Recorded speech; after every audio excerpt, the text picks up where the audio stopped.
Assalamualaikum doctors. In this video I am discussing infective endocarditis history management. So management plan, first I will admit the child. First of course we admit it is an emergency, and then assess the ABC airway breathing circulations, vital especially the heart rate, hydration status for signs of any shock.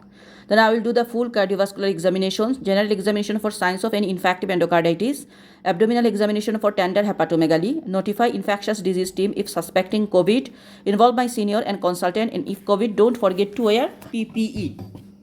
So again what I examine, first of all I admit the child, admissions, assess the airway breathing circulations and dehydration status, then vital especially the heart rate, hydration status for signs of shock.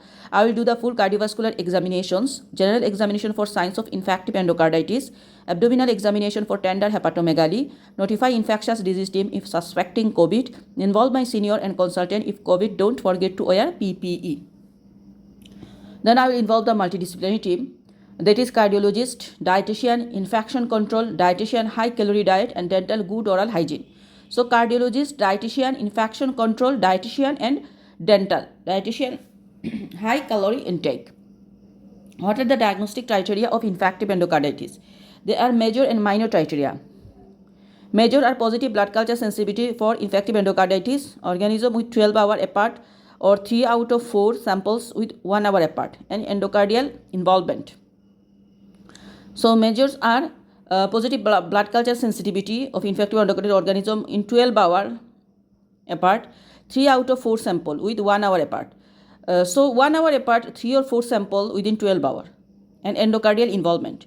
Then minor are fever more than 38 degrees, predisposing factors is heart problem, vascular or arterial emboli, pulmonary infarcts, mycotic aneurysms, intracranial hemorrhage and genuine lesion. Immunological are GN, Osler's, Roth spot and RF.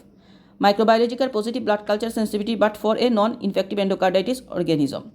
What is the causative organism? That is most common are Staphylococcus aureus, Streptococcus viridans group A, beta hemolytic Staphylococcus. Others are Pseudomonas aeruginosa, fungal enterococci. So Staphylococcus aureus. Major are positive blood culture sensitivity and the endocardial involvement. Minor we understand that fever, predisposing factor like heart problem, vascular like emboli, immunologic like Osler node, Roth spot, and microbiology positive blood culture sensitivity.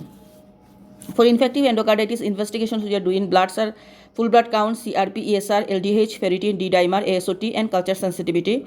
Urine are microscopic hematuria, imaging, chest X-ray and echo.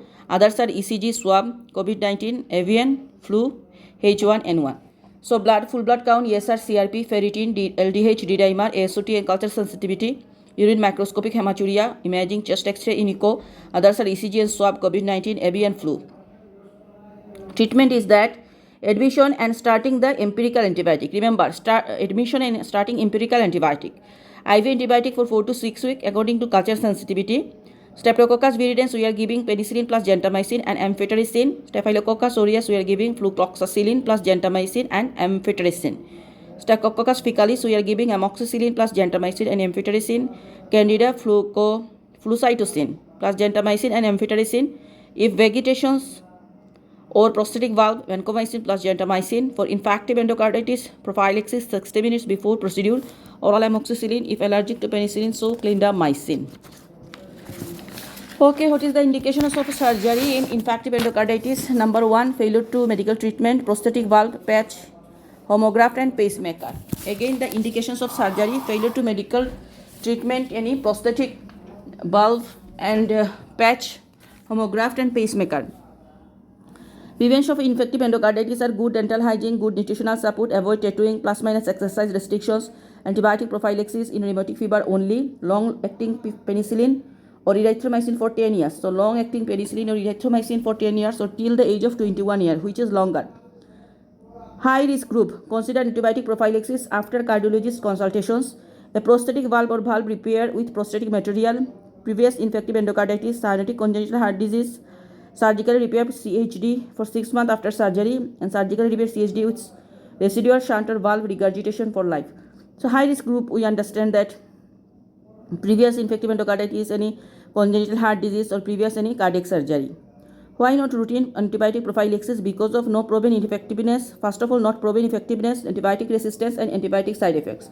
So that is comes on communications. So remember, diagnosis of infective endocarditis is modified Duke's criteria, major and minor. Major are number 1, bacteremia by typical organisms, number 2, positive echo or new regurgitation murmur. Minor are predisposition, abnormal valve or IVTU, fever, vascular phenomenon, immunophenomena, and bacteremia from atypical organism. Definite diagnosis 2 major plus 1 major plus 3 minor or 5 minor. So endocarditis indication for surgery, pus river. Pus river is the mnemonic. So P for prosthetic valve endocarditis, most common. U for uncontrolled infection. S for suppurative local complications which conduction abnormalities. R for resection of mycotic aneurysm. I for infective antimicrobial therapy. V for valvular damage significant. E for embolizations, that is repeated systemic, and R for refractory congestive heart failure. So this is all about infective endocarditis management. It is very important. Clinical it comes, communication come, and history can become. Thank you.